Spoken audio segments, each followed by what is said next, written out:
Okay, so just a quick talk about the 2020 Seal Frogman swim, Tampa Bay coming up. So we're going to have a high tide at 2:21 and a low tide at 10:25, so we will definitely be paddling on the outgoing tide.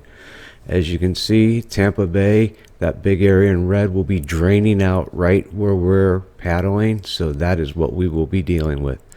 Okay, so let's look at this map real quick right here. So we're going to start over here off of Gandy Beach, just before the causeway right here, Gandy Causeway. Tampa side being over here, St. Pete being over here. We have a relatively short paddle out to this first buoy, and then the course will start coming down this way toward the last buoy, which will make a turn just in front of and come in here and then come to the finish line. What happens is, it's hard to see right here, this is like a peninsula, and the water flows relatively quickly. It's probably going to be a little faster here than it is out here in the channel, and you can see these cut lines from the water flow coming underneath. We have a sandbar over here, this higher, lighter area here. So what happens is when people come paddling out here straight and they get to this first buoy, they make this turn and they start paddling down following the course. But what happens is they get caught in this current right here, and literally is almost as soon as they make the turn, they're swept right out and behind the course.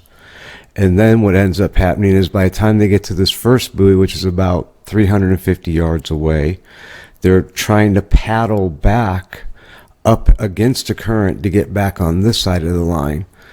Well, in your kayak, yeah, it can be somewhat hard making this paddle, but for the person that you're guiding, the swimmer, it's very difficult. And what I've seen a lot of times happen is them come all the way and then get in front of the second buoy and get back out here. What you really want to do is paddle parallel to this causeway and keep your boat and your swimmer both going parallel to the causeway, at least until the second buoy. As you start coming past the first and then the second buoy, you'll see how far out you are. If you're way far away, turn down a little bit and that'll bring you tighter in.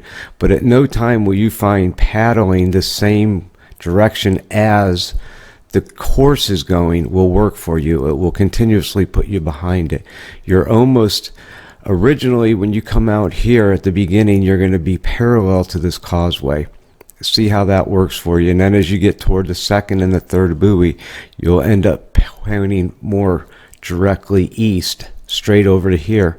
Pick a point, see something you see over here, and keep paddling toward it.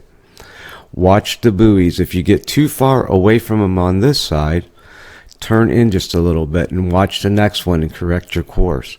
But if you start paddling, trying to paddle like this, you will end up behind the buoys. There's no doubt about it. Also, while you're paddling, don't forget you, the kayaker, are guiding the person swimming. And the person swimming gets into their own little groove out there, and it's hard for them to pay attention to you. So you literally have to yell at them.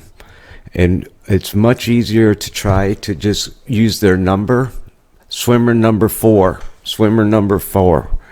not a name. And make it very short and blunt what you want them to do. Swimmer 4 left, swimmer 4 left, swimmer 4 right, swimmer 4 right. You have to look out for them and keep them going in the correct direction. You also have to look out for other swimmers and other paddlers. You don't want to be crossing over somebody, nor do you want somebody to paddle over your swimmer or swimmers crashing. You're the guide, they're following you. But this is the trickiest part right here. This current here is much quicker than most people realize because of the way the water works around this little peninsula area here.